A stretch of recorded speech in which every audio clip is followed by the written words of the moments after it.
between Israel and Hamas appears to be holding. Both sides are accusing each other of violating the truce, but so far their agreement is in place. And ABC News reports Israeli officials are in talks to extend the truce past tomorrow's deadline.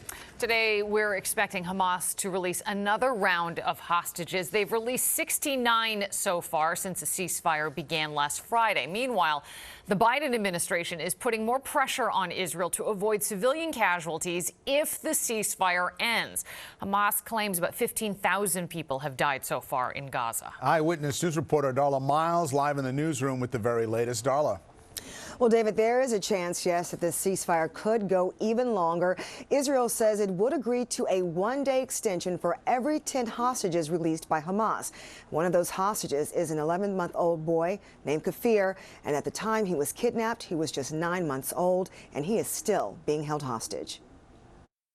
We don't know if there's a list, of all the names of the children. We are completely at lost. As an additional 10 hostages are set to be released Tuesday, the families of those held captive say the wait has been torture. Every night receiving that phone call that they're not coming back tomorrow is torture. Israel and Hamas agreeing to 2 more days of a ceasefire as 11 hostages were released Monday, seen here walking from the hands of Hamas and into Red Cross vans, then crossing the border from Gaza into Israel.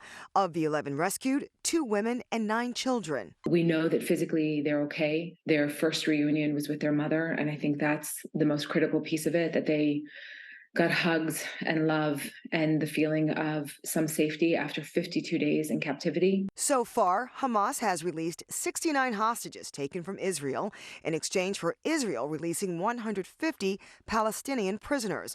The extended wartime pause will potentially allow for more hostage releases and more humanitarian aid to reach Gaza. But the break in fighting could also benefit Hamas.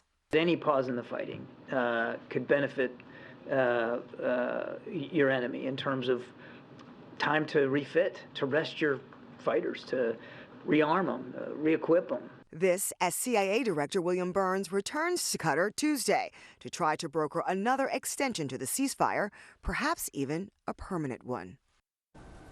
And President Biden saluted the leaders of Egypt, Israel, and Qatar today on extending the ceasefire, saying the U.S. plans to surge more aid into Gaza and will continue to work to free all Hamas-held hostages until they're all freed.